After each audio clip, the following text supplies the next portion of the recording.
Assalamualaikum warahmatullahi wabarakatuh. Dalam video pembelajaran kali ini, kami dari kelompok 4 akan menjelaskan tentang masa kepemimpinan Presiden Susilo Bambang Yudhoyono. Pada awal pemerintahannya, SBY memprioritaskan untuk memulihkan ekonomi, memberikan kesejahteraan kepada rakyat, memberantas korupsi, dan menjaga stabilitas politik serta keamanan.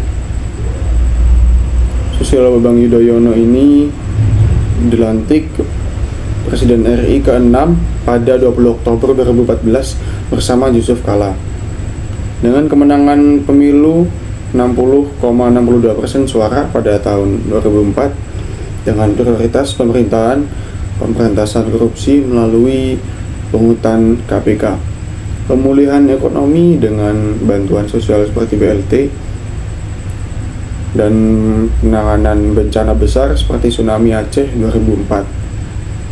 Gaya kepemimpinannya ini demokratis, hati-hati, dan SBY membawa Indonesia melewati masa transisi penting pasca reformasi dengan fokus pada stabilitas ekonomi dan pemerintahan yang lebih transparan.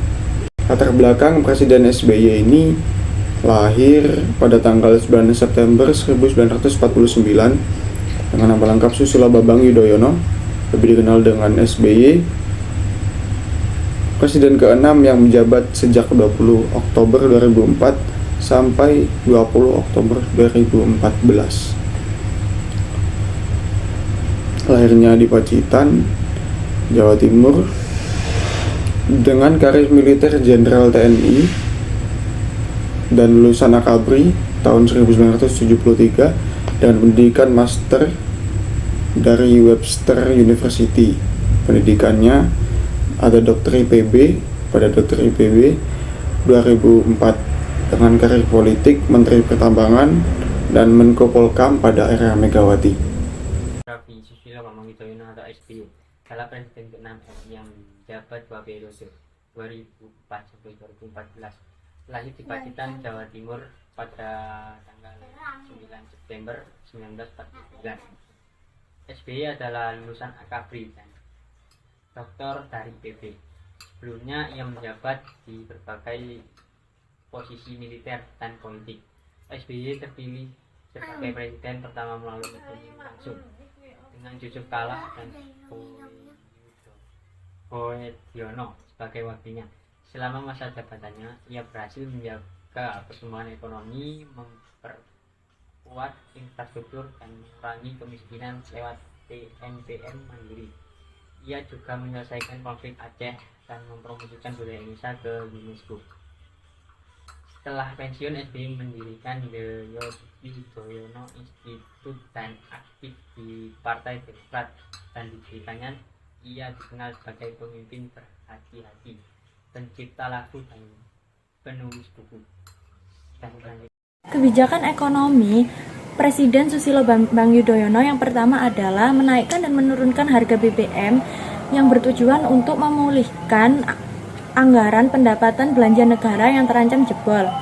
Yang kedua adalah kebijakan ekonomi syariah. Ekonomi syariah adalah sistem ekonomi yang menerapkan nilai-nilai Islam dalam kegiatan ekonomi dan keuangan.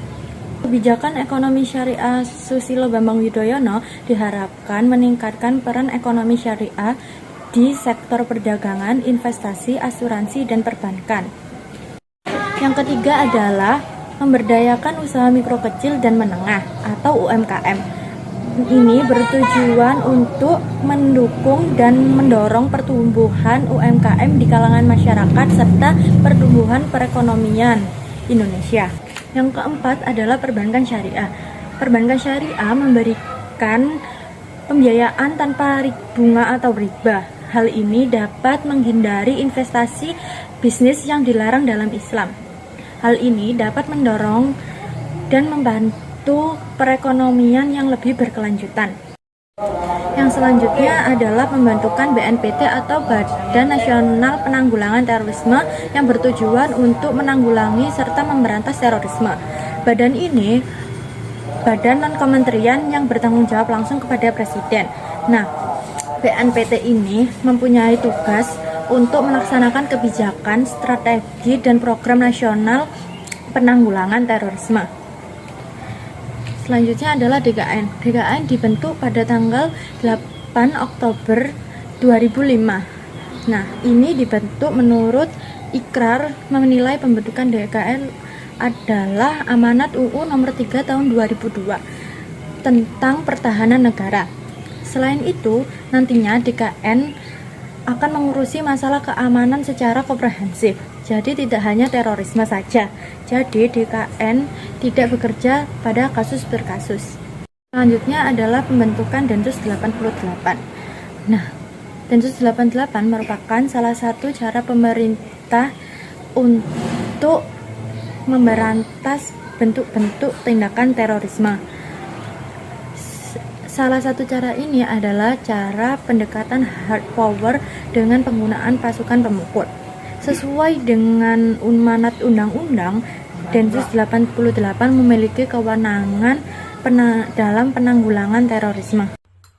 Dan selanjutnya ada kebijakan sosial budaya yang penting pada era SBY, termasuk pengakuan UNESCO terhadap Batik 2009 dan Angklung 2010 serta peluncuran Jamkesmas 2008 yang memberikan pelayanan kesehatan gratis untuk masyarakat miskin yang menjadi dasar bagi BPJS Kesehatan.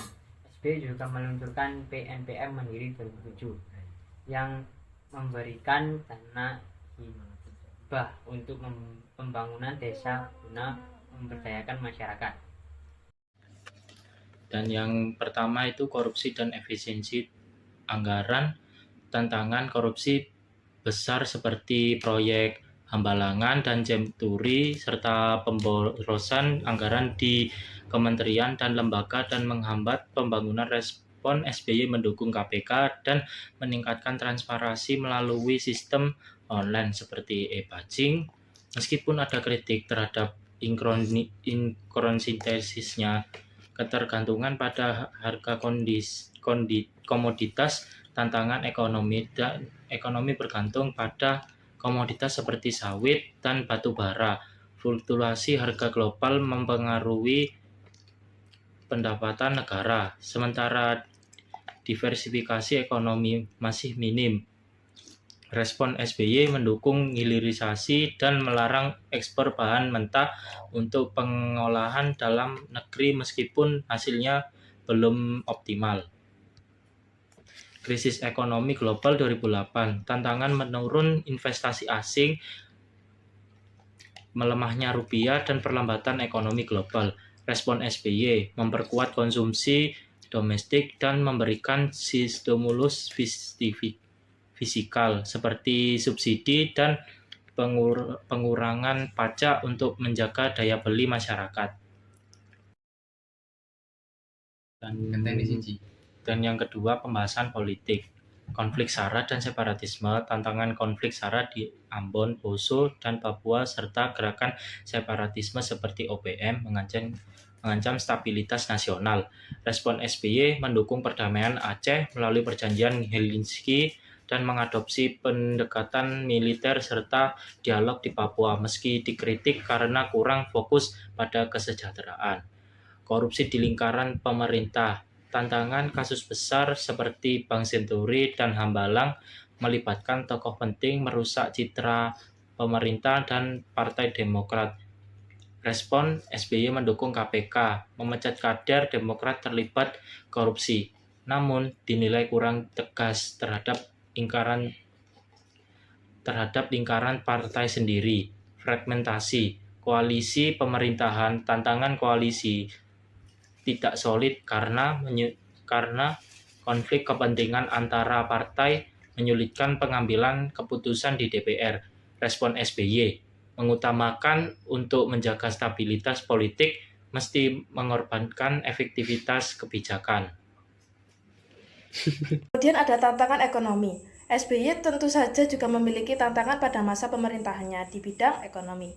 Yang pertama yakni akses pendidikan. Meski program BOS membantu meringankan biaya pendidikan, kesenjangan akses dan kualitas antara kota dan desa masih menjadi tantangan, terutama di daerah terpencil dengan minimnya guru dan juga fasilitas. Yang kedua, yakni akses dan kualitas kesehatan. Program Jamkesmas meningkatkan akses kesehatan, tetapi ketimpangan fasilitas dan tenaga medis di daerah terpencil serta masalah penyakit menular dan gizi buruk tetap menjadi tantangan. Yang ketiga, yakni perubahan gaya hidup dan konsumerisme.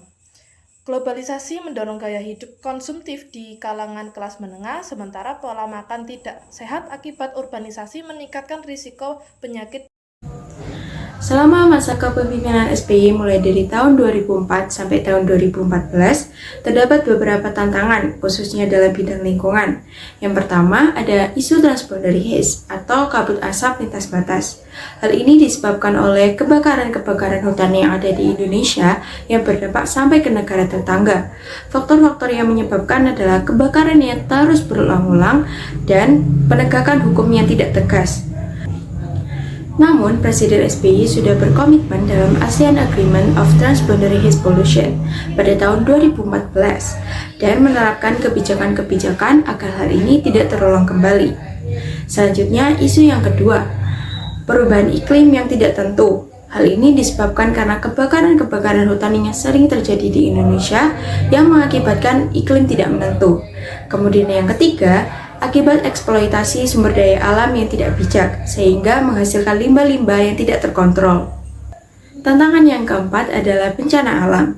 Hal ini tentu saja tidak dapat terhindarkan, apalagi dengan keadaan geografis Indonesia yang sangat beragam. Contohnya, pada tahun 2004, pada tanggal 26 Desember, terjadi bencana alam tsunami di Aceh, yang menewaskan kurang lebih 230.000 orang. Contoh lain dari bencana alam yang ada di Indonesia adalah lumpur lapindo pada 2006 dan gempa di Yogyakarta pada 2006. Karena banyaknya gempa yang terjadi di Indonesia atau bencana alam yang terjadi di Indonesia, sehingga Bapak Presiden SBY mendapat julukan sebagai Bapak Penanggulangan Bencana. Tantangan selanjutnya adalah terorisme. Indonesia kerap sekali menghadapi tantangan terorisme ini. Contohnya adalah bom Bali 2 yang terjadi di Bali yang menewaskan beberapa orang dan turis. Upaya Bapak Presiden SBY dalam menanggulangi bencana ini adalah dengan menguatkan Densus 88 untuk mengantisipasi dan menumpas tuntas terorisme. Yang kedua adalah konflik internal. Konflik internal yang kerap terjadi di Indonesia, seperti gerakan-gerakan separatisme yang mengancam keamanan Indonesia. Contohnya adalah Gerakan Aceh Merdeka, yang sudah terjadi beberapa tahun. Upaya pemerintah dalam menanggulangi gerakan ini adalah dengan melakukan perjanjian, yaitu perjanjian Helsinki untuk mendamaikan kedua belah pihak. Di slide selanjutnya itu ada pencapaian di bidang ekonomi. Yang pertama yaitu penurunan harga BBM 2008 sampai 2009. Pada tahun 2008, dunia menghadapi krisis ekonomi global yang disebabkan oleh jatuhnya sektor perbankan di Amerika Serikat. Harga minyak dunia pada pertengahan 2008 sempat melonjak hingga 147 US dollar per barel, tetapi kemudian turun drastis ke sekitar 40 US dollar per barel pada akhir tahun 2008. Yang kedua yaitu pertumbuhan ekonomi stabil di atas 6% per tahun. Di bawah kepemimpinan SBY, perekonomian Indonesia berhasil tumbuh di atas 6% per tahun, terutama pada periode 2004 sampai 2008. Sebelum krisis global, bahkan setelah krisis 2008 sampai 2009, ekonomi Indonesia tetap tumbuh positif, berbeda dengan banyak negara lain yang mengalami kontraksi ekonomi. Yang ketiga yaitu cadangan devisa tertinggi. Pada tahun 2008, cadangan devisa Indonesia mencapai 51 US dollar miliar, angka tertinggi sepanjang sejarah pada masa itu. Pencapaian ini menunjukkan bahwa Indonesia memiliki daya tahan yang kuat terhadap goncangan eksternal. Kemudian pada slide selanjutnya yaitu pencapaian di bidang politik. Yang pertama yaitu penyelesaian konflik Aceh 2005. SBY berhasil menyelesaikan konflik bersenjata selama lebih dari 30 tahun antara pemerintah Indonesia dan Gerakan Aceh Merdeka. Yang kedua yaitu stabilitas politik domestik. Di bawah pemerintahan SBY, Indonesia menikmati stabilitas politik yang relatif baik. Tidak ada pergolakan atau pergelakan politik besar, sehingga memungkinkan pemerintah fokus pada pembangunan nasional. Dan yang ketiga yaitu penanganan terorisme. SBY menunjukkan komitmen tegas dalam menanggulangi terorisme, khususnya setelah serangan bom Bali 2005, melalui kerjasama dengan aparat keamanan. Beberapa kelompok teroris berhasil ditangkap dan dibubarkan. Yang terakhir yakni pada akhir pemerintahan SBY, ia mengadakan upacara penyambutan untuk Joko Widodo yang akan dilantik sebagai presiden selanjutnya. Kemudian setelah SBY pensiun dari jabatannya, ia telah diberi rumah pensiun oleh negara di daerah Jakarta Selatan.